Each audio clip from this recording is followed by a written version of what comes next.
दोस्तों इमेजिन करो आप एक ऐसी कंडीशन में फंसे हो जहां पे आपके पास सिर्फ दो ऑप्शन है, या तो आप अपनी लाइफ चुन सकते हो या फिर आप अपने पैसे चुन सकते हो। अब ऑब्वियसली कोई भी समझदार इंसान अपनी लाइफ चूज करेगा, क्योंकि अगर आप पैसे चूज करते हो तो अगर आपकी लाइफ ही नहीं बचेगी उन पैसों को खर्च करने के लिए, तो फिर वो पैसे भी किसी काम के नहीं रहेंगे। बट अनफॉर्चुनेटली कई सारे लोग ऐसे होते हैं जो लाइफ के इस बेसिक कॉन्सेप्ट को ही समझ नहीं पाते। वो पैसे कमाने के लिए दिन रात मेहनत करते हैं, अपनी सारी खुशी को सैक्रिफाइस कर देते हैं, और जब बात आती है खर्च करने की तो फिजूल की चीजों में आप अपने ज्यादातर पैसे ही खर्च करते हैं। और इस चीज का कारण है कि लोग पैसों की साइकोलॉजी को ही समझ नहीं पाते हैं। फेमस ऑथर विकी रोनिन अपनी book your money your life में बताती हैं कि आपको कैसे पैसों को एक अलग पर्सपेक्टिव से देखना चाहिए। एंड इस बुक को पढ़ने के बाद आपको पता चलेगा कि आपको अपने पैसों को और लाइफ को कैसे अलग अलग पर्सपेक्टिव से देखना है। तो इसीलिए आज की इस वीडियो में मैं आपको इस बुक से 5 ऐसे लेसन बताऊंगा जिसे जानने के बाद पैसों को लेकर के आपका पूरा का पूरा पर्सपेक्टिव चेंज हो जाएगा। So without any further delay let's start the video. So lesson number 1, change your attitude toward money. Author कहती हैं कि अगर आपको पैसे चाहिए तो सबसे पहले आपको पैसों के टुवर्ड्स अपना एटीट्यूड बदलना होगा। कहने का मतलब है कि आपको पैसों को ऐसे ट्रीट करना होगा जैसे आप अपने किसी लव वन को ट्रीट करते हो। आपको पैसे की एक छोटी से छोटी डिटेल भी जानना होगा कि क्या करने से आपके पास पैसे आ रहे हैं और क्या करने से जा रहे हैं। और आज से ही ये चीज करने के ऊपर ध्यान दो कि क्या करने से आप अपने वेल्थ को मल्टीप्लाई कर सकते हो। ऑथर कहती हैं कि मनी कांट बाय हैप्पीनेस। ये चीज सिर्फ वही लोग बोलते हैं जिनके पास पहले से ही बहुत ज्यादा पैसा होता है। और अगर आप एक मिडिल क्लास होकर के ये लाइन बोलते हो तो आप सीधे सीधे अपनी खामियों को ढक रहे हो। सो मनी कांट बाय हैप्पीनेस ये लाइन सिर्फ वही बोलते हैं जो या तो पैसों की मोहमाया से ऊपर उठ चुके हैं या फिर जिनके पास पहले से ही एविडेंस अमाउंट में वेल्थ है। पर रियलिटी है कि आपके ज्यादातर सपने और आपके परिवार के सपने तभी पूरे होंगे जब आपके पास काफी ज्यादा पैसा होगा। और कई बार ऐसा होता है कि आपके बहुत सारी कोशिशें करने के बावजूद आप पैसे कमा पाने में नाकामयाब होते हैं, और इस चीज से आप ये सोच लेते हैं कि शायद ये करना मेरे बस की बात ही नहीं है। ऑथर कहती हैं कि अगर ऐसी सोच आपके दिमाग में एक बार आ जाती है तो ये आपके बचे कुचे प्रोग्रेसिव माइंड को भी खत्म करने लगता है। तो इसीलिए आपको ऐसी सोच से दूरी बना करके रखनी है। और इस माइंडसेट को दूर हटाने के लिए ऑथर कहती हैं कि आप अभी से 10 साल पहले की लाइफ अपनी इमेजिन करो। तब के टाइम पे आप पूरी तरीके से पैसों के लिए अपने परिवार के ऊपर ही डिपेंडेंट थे, और आज भले ही आप लाखों करोड़ों नहीं कमा रहे हो पर फिर भी आप इतना कमा रहे होगे कि आप अपने आप को सस्टेन कर सके।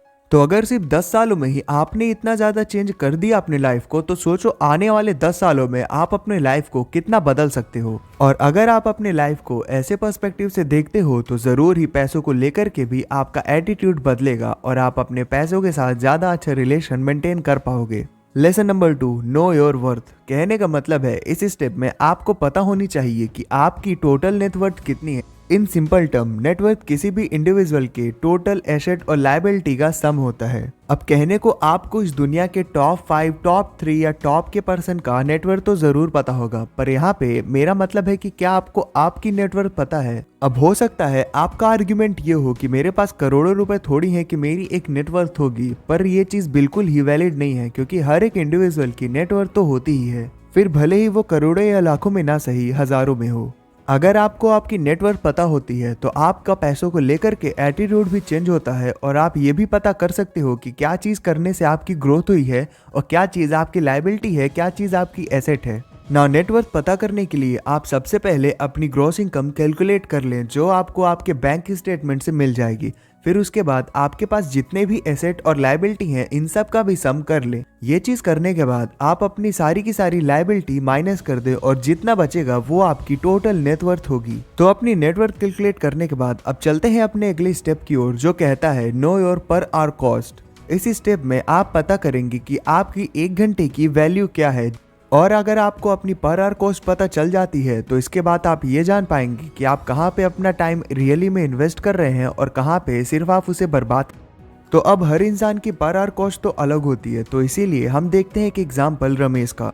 तो इस एग्जाम्पल के लिए इमेजिन करते हैं रमेश की मंथली सैलरी है 30,000, यानी कि वो हर दिन का 1,000 रुपये कमाता है। तो रमेश सुबह 8 बजे ऑफिस जाता है और शाम को 6 बजे घर आता है, यानी कि वो दिन का 10 घंटा काम करता है। इसका मतलब हुआ 1000 डिवाइडेड बाय 10, यानी कि उसकी हर घंटे की कॉस्ट है 100 रुपये। तो अब इमेजिन करो, रमेश एक सस्ती सी घड़ी खरीदता है 500 रुपए की, यानी कि वो घड़ी उसके 5 घंटे के काम के बदले है। और अगर वो एक ब्रांडेड घड़ी खरीदता है 10,000 रुपए की, मतलब इस 10,000 की घड़ी को खरीदने के लिए रमेश ने अपने 100 घंटे बर्बाद किए हैं या फिर 100 घंटे लगाए हैं। तो अब अगर आपने भी अपनी पर आवर कॉस्ट निकाल ली है, तो ये चीज़ अब आप ज़्यादा अच्छे से समझ पाएंगे किसी भी चीज़ को खरीदने से पहले कि क्या वो चीज़ वर्थ इट है या फिर नहीं। तो अब अपनी पर आवर कॉस्ट को निकालने के बाद बढ़ते हैं अपने स्टेप नंबर 4 की ओर, जो कहता है वैल्यू योर एनर्जी। ऑथर कहती हैं कि अगर आपका काम ऐसा है कि पैसे कमाने के लिए आपको दिन भर मेहनत करनी पड़ती है, मतलब अगर आप किसी भी चीज़ को खरीदते हैं तो यह आपकी मेहनत के इक्वल होता है। नहीं समझ में आया तो ये एग्जाम्पल देखो। तो जैसा कि आपको पता होगा, रिसेंटली आईफोन 14 लॉन्च हुआ है, जिसके बेस वेरिएंट की प्राइस भी 80,000 रुपीज़ है। तो हम इसमें अपने पहले वाले एग्जाम्पल का ही रेफरेंस लेते हैं, यानी कि रमेश की सैलरी यहाँ पे भी 30,000 है और उसकी पर आवर कॉस्ट है 100 रुपये। तो अगर मान लो रमेश का मन करता है कि वो आईफोन 14 खरीदे, पर वो इतना महंगा फ़ोन तो अफोर्ड कर नहीं पाएगा, तो इसलिए वो डिसाइड करता है कि वो बेस वेरिएंट खरीदेगा 80,000 रुपये का।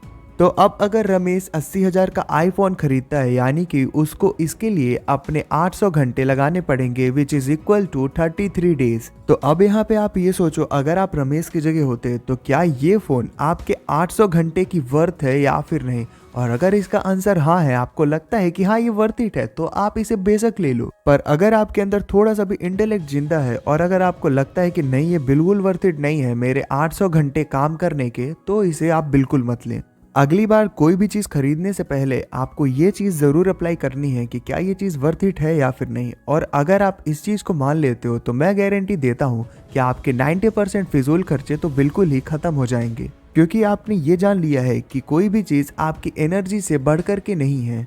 तो मान लेते हैं कि आपने अपनी एनर्जी को रिस्पेक्ट करना सीख लिया है, तो अब बढ़ते हैं अगले स्टेप की ओर। यहाँ पे आपको ये पता करना है कि आपको एक्चुअल में कितने रुपए चाहिए फाइनेंशियल फ्रीडम को अचीव करने के लिए, यानी कि व्हाट इज योर इनफ। तो मान लो कि मैं आपसे पूछता हूँ कि आपको कितने रुपए चाहिए जहाँ पे आप अपने आप को एक फाइनेंशियली फ्री इंडिविजुअल बोल सकते हो, तो आई एम प्रेटी श्योर कि आप में से ज़्यादातर लोग तो एक फिगर भी बता नहीं पाएंगे। और जो लोग बताएंगे भी, वो लोग स्पेकुलेट करेंगे कि मुझे 10 करोड़ चाहिए, 15 करोड़ चाहिए, 50 करोड़ चाहिए। बट रियलिटी में आपको इन सब से एक काफ़ी छोटा नंबर चाहिए। अब मोस्टली लोग तो यही बोलेंगे कि यार लाइफ में जितना मिले उतना सही है। But your money your life book की ऑथर विकी कहती हैं कि लाइफ में एक करेक्टनेस, एक डेडलाइन तो होनी ही चाहिए।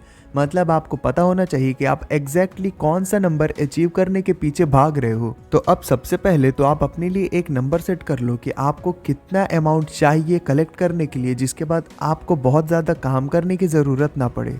नाउ फॉर एग्जाम्पल, मान लो कि आपका मंथली एक्सपेंस है 50,000, यानी कि 50,000 में आप अपने पूरे महीने का खर्चा निकाल लेते हो, सारे एक्सपेंस क्लियर कर देते हो और थोड़ी बहुत मौज मस्ती भी कर लेते हो। अब 50,000 पर मंथ के हिसाब से आपको साल के सिर्फ और सिर्फ 6 लाख रुपए चाहिए, यानी कि अगले 10 साल के लिए आपको सिर्फ 60 लाख रुपए चाहिए। और अगर आप इसमें इन्फ्लेशन भी एडजस्ट कर दो, यानी कि अगले 10 साल में अगर आपके पास 1 करोड़ रुपए का अमाउंट हुआ, तो आप आराम से अपनी लाइफ निकाल सकते हो। नाउ इस थ्योरी के ऊपर मैंने ऑलरेडी काफ़ी सारी वीडियोस बना रखी हैं, जिनका लिंक आपको आई बटन में ऊपर मिल जाएगा। तो अब जब आपके पास एक नंबर आ गया, तो अब आप उस नंबर को अचीव करने के लिए अपनी स्ट्रैटेजीज डिजाइन कर सकते हो। तो आज की इस वीडियो में इतना ही, मिलते हैं अगले वीडियो में। जय हिंद।